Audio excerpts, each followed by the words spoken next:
Welcome to the Driftless region. Steep ridges, winding rivers, big bucks, and big fish.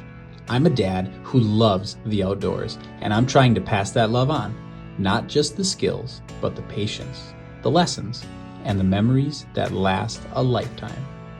Out here, the outdoors isn't some far-off destination. It's right in your backyard. Real people and real adventures. Welcome to Driftless Outdoor Dad.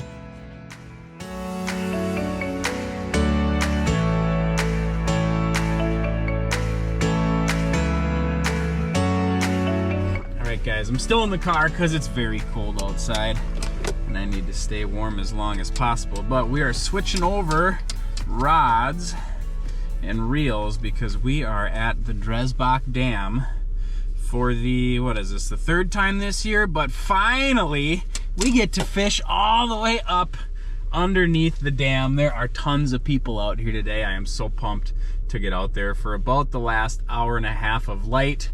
This is where I have the most success ice fishing for walleye, so I am absolutely jacked. It is very cold out there. It's maybe 5 or 10 degrees, but that doesn't matter because I can sit in any temperature for an hour. The entire area under the dam is frozen except for the first like 30 yards where the water's really crashing down. As always, when you're going out here, you need to be very, very careful because the ice can separate in spots because of how much current is underneath that ice. And because that ice has only been formed for a couple of days in the extreme cold that we've had up here in Wisconsin and Minnesota for like the last week. Don't forget to hit that subscribe button down below if you like what you see and you want to see more outdoor action here by me in the Midwest, especially Wisconsin and Minnesota, because that's where I live, and that's where I hunt, and that's where I fish, and that's where I have my most success. So please subscribe to this channel now so you can become part of the Driftless Outdoor Dad family. We're hooked up. It's time to gear up, go out in the cold and catch some fish. Here we go.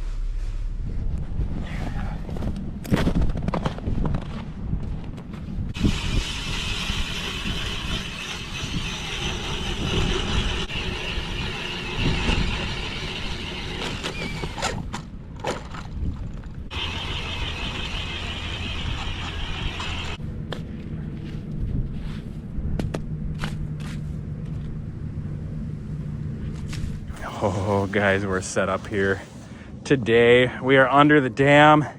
There's the bridge, some major traffic. We got bluffs all to our right, and we got up a little closer to the dam today. We're still not way up there, but I don't really know what's going on here. A bunch of water coming out. That's kind of crazy. But there's the dam, and there's actually guys, a lot of guys fishing on the other shoreline right now.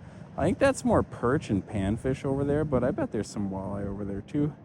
Today we're gonna fish right here, right in front of us. We're gonna target some big Mississippi River walleye and saugers today.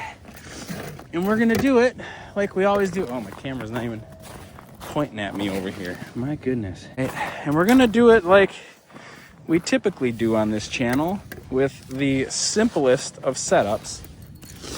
I have pink jig on this one. We're just gonna go your normal gumball jig. This one's pink and white with a fathead minnow. I'll get two out. The fathead minnow, just like this. And we're gonna hook it on and we're gonna catch a bunch of walleye tonight. I got a feeling this spot is notorious for really only having a good bite the last hour of the day. And that's what we got right now. We got maybe an hour and a half of daylight. And there's a lot of current right here. We might struggle in this spot. We got about, what do we got? About 13 feet of depth. We might need to go a little bit more to my right. I will never see this jig on my flasher. Oh my gosh. Never will see it. It's gonna be hard to hit the bottom too. There's just so much current right here. Yep, that thing's just gonna suck so far. Well, we'll set it up and we'll see what happens. I might need to add a sinker, or I might need to move a little bit. Either way, we might be fishing without this flasher today. It's kind of a big minnow, big jig, so hopefully that means a big fish. All right. There's a lot of current here. Well, see, that one got to the bottom. I can tell. I can feel it down there. Yep, so there's the bottom. There we're up. I'm gonna let this one be a dead stick. This one's just gonna kind of sit. Stack up some. Oh, I got one already. That was super fast. I was just gonna set it up as a dead stick. Oh, I got one already. That was super fast. I was just gonna set it up as a dead stick. And we got smashed on the orange. Ooh, that's a good one. Come on, baby. Let me land you. Yeah, there we go. That was so fast. Yes. Yes. And that's a sauger, and we're gonna keep that one because you can keep any size sauger out here on the river. What a hot start out here for us on the Mississippi under the Dresbach Dam. That's a nice little sauger. That's probably a 14-inch sauger. That's gonna be a great eater today. And we can keep 4 of these today, so let's hope that's a good sign for the rest of the day. He's gonna stay on the ice with us. It'll be pretty frozen pretty quickly. Jeepers. Wow, well.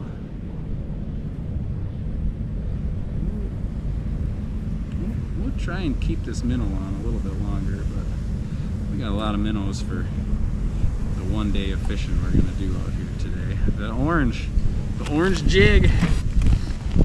Maybe that's the key.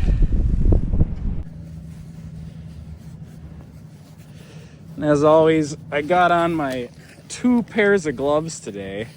I like to have a thin pair for when I'm fishing, actively fishing. I can get a lot of feel.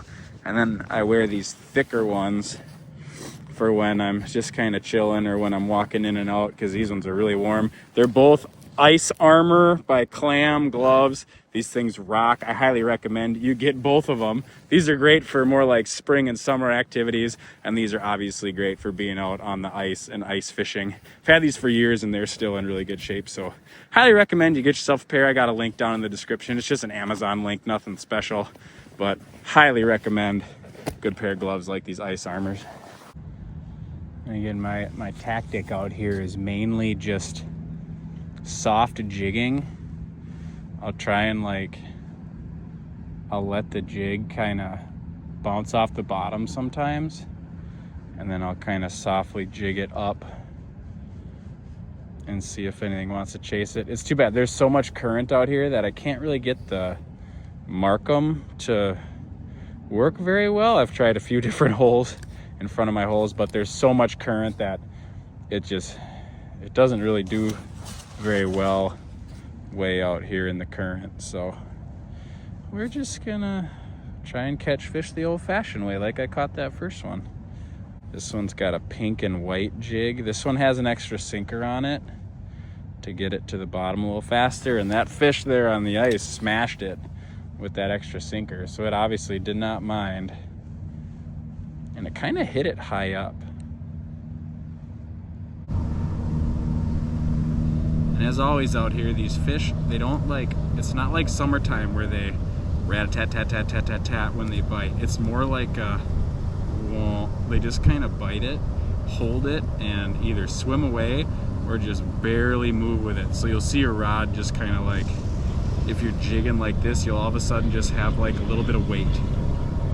And that's when you know one's grabbed onto it. It's not like grabbing and swimming away like in the summer. It just kind of grabs it.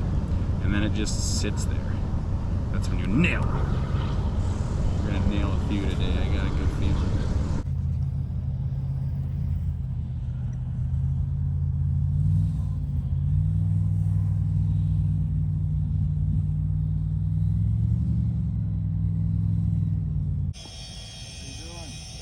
Huh? How you doing? Good. How much ice you got there? Quite a bit.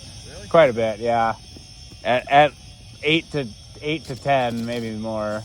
8 to 10, maybe more. Oh, you got current there. Lots of current. I had to drill these like way sideways. Yeah, it's actually a little difficult to fish. There's so much current. I might make my way up over there pretty soon because it's hard to feel. It's hard to know where the bottom is. I haven't done that in a while. Those years back, probably about 10 years ago. Oh, here I got one. There we go. Oh, here I got one. There we are. Brought your luck. There we, yeah, you did. Thanks, man. Not as big as that first one, but it is a sauger. Yeah, heck yeah. Awesome. Nice. That one's gonna stay on the ice too. That is fish number 2 on the day. That's a decent one. Oh yeah, another 12, 13 inch fish. I usually keep saugers like every time unless they're really, really tiny. Right. But there, that's a great sign. Right now you got a meal. Yeah, there we go. I got 3 kids at home. They love it when I bring a few fish home. Yeah.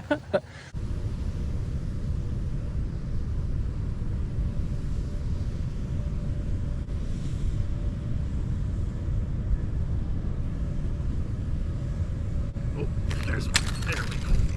Ooh, that's a good one. Oh no, I'm really iced up. Oh no. Oh no. I'm all tangled up. This is a good fish too. Oh, he came off.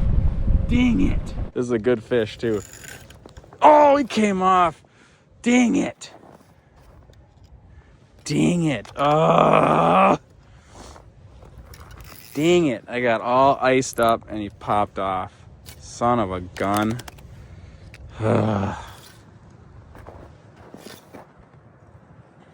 Shoot. That was a good bite. Darn it. And a good fish too. Oh, that's ice fishing sometimes, guys. Son of a buck. Well, he didn't really grab the minnow that well either. You can see he's just ripped himself off. Let's get a new minnow, see if we can hook this fish. He's hungry. We'll get him. We'll get him.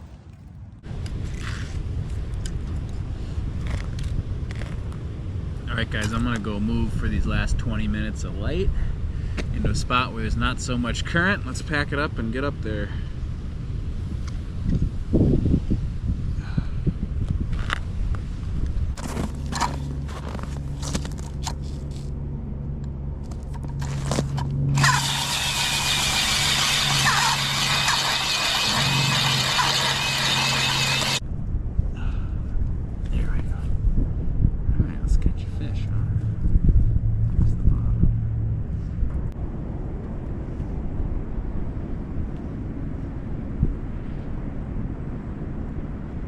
Oh, there's one. There we go. Oh, there's one. There we go. Finally. What do we got? What do we got? Oh, another nice sauger. Heck yeah. There we go. That's sauger number 3 on the day. Finally, that one took a long time. That's another beautiful eater sauger that we're gonna be taking home with us. We're one away from a limit, you guys. Let's see if we can finish it strong. Here we go.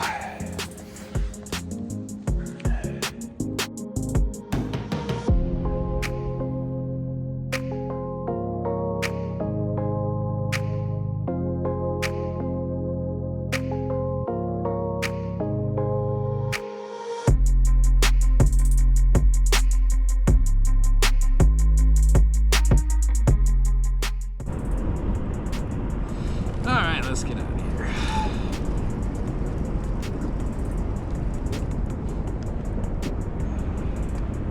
You got my scooper? Yeah. You do. All right, Cal. Cal. How about you pull the fish out for me? Can you pull it out? Well, here. Yeah, I'll take the rods. I did keep 3. That's right. Can you pull them out? Yeah, they're just gonna be frozen. Let me see. Oh, there's one. What? Too cold. Too cold? I'll get him. Here's one. This one's not even that frozen. That's probably the last one I caught. Up together. There we go. But how are we gonna cut it off? It's the two fish are so frozen. I know. We're gonna wait for them to thaw out, and then we're gonna cut them up with the old electric knife up there. This is the real MVP at home right here. Holding no way. Holding down the fort while I go catch some fish. What are you doing? You are wearing a sleeveless shirt, and it's 0 degrees outside. Aren't you cold? I was going in the sauna blanket. Alright guys, we were lucky enough to keep 3 very healthy, awesome saugers today. I'm gonna show you my #1 way that I like to cut up my fish and how I like to package them and preserve them so I can eat them later. So here we go. So of course, if you've seen this channel before, you know I love to use an electric fillet knife. We're gonna start with the smallest fish first. And I'm gonna show you how quickly you can get through filleting these saugers with an electric fillet knife. Start on this side with the fish facing this way. I'll pick up this fin, and I'm gonna cut just behind his gill plate right here.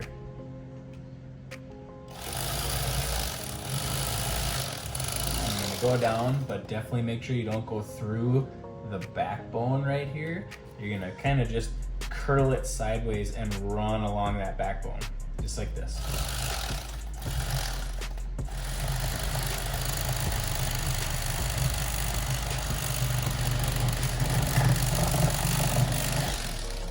Most important part about doing that is that don't be afraid to bend your knife against the backbone of the fish. That really helps you to stay down and on that backbone, and just bend it and keep it flat. If you give it a little bit too much of a tilt like this, you go through the backbone and it makes it a lot harder to do the rest of this fillet. Keep it flat and square and bend it like that right along that backbone. So now we're here. I flip that little flap over like that.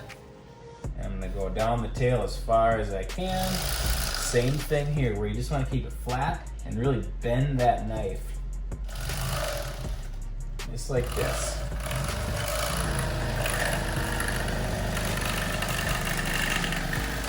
Bam, take that skin right off and you're left with this fillet. Now you do still have the ribs on here. We will get to those in just a second. Now I'm gonna flip this fish over. I'm gonna do the same thing on this side. Really making sure not to cut through that backbone.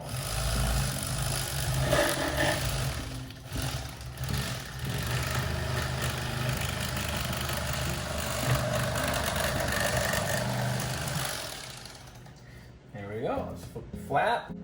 And one really important part about doing it this way is that you don't wanna cut that fillet off of the body, because you want to be able to use the rest of his body as like a handle, so you can get right by the end of the tail there.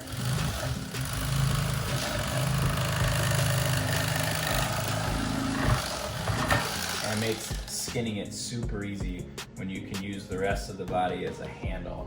And I always make sure I have a little plastic bag ready for the guts, anything that I don't want from this fish. So now we're gonna revisit these ribs in here, which you don't want. Of course, we're gonna cut those out. The key to this is to just let your knife do all the work. You're gonna wanna get behind the ribs just like that.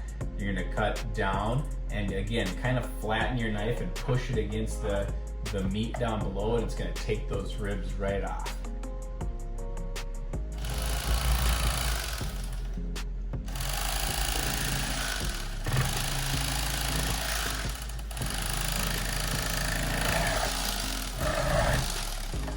Again, just let your knife do the work.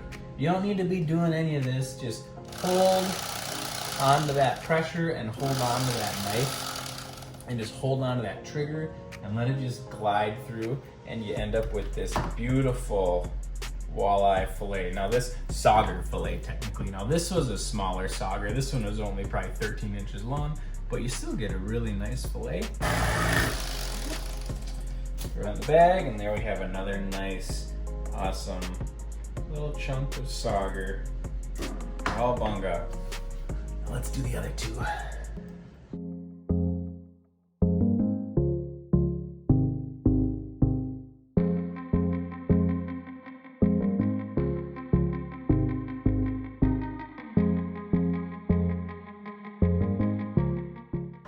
right, the next thing I like to do is to rinse these fish off with really cold water and get them ready for packaging.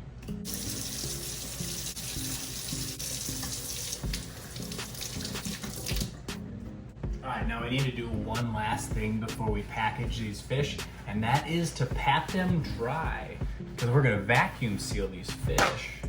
And if they're wet when we try and vacuum seal them, they will not seal well at all. So I just use a paper towel like this. I just lay my fillets out on the paper towel. I like to do this where I just kind of fold over the top and just kind of pat them dry like this. Ta-da.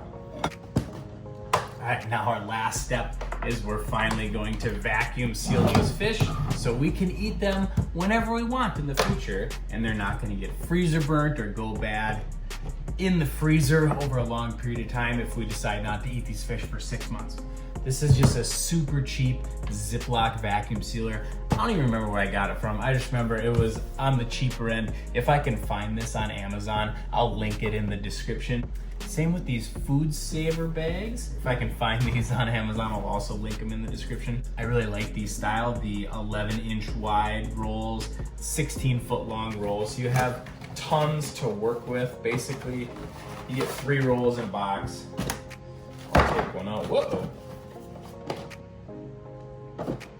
You get 3 rolls in a box, so there's a lot in here. Take your scissors and cut out a piece. This one actually has lines on it that you can easily follow. And of course, I'm using the dullest scissors known to man. All right, there we go.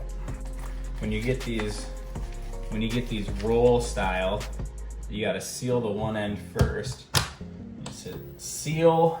Once that light goes off, you know this end is nice and sealed for you, which is awesome. This one, even though it's a cheaper one, it works really well. I use it for all of my deer during the deer season. I use it for every fish that I catch.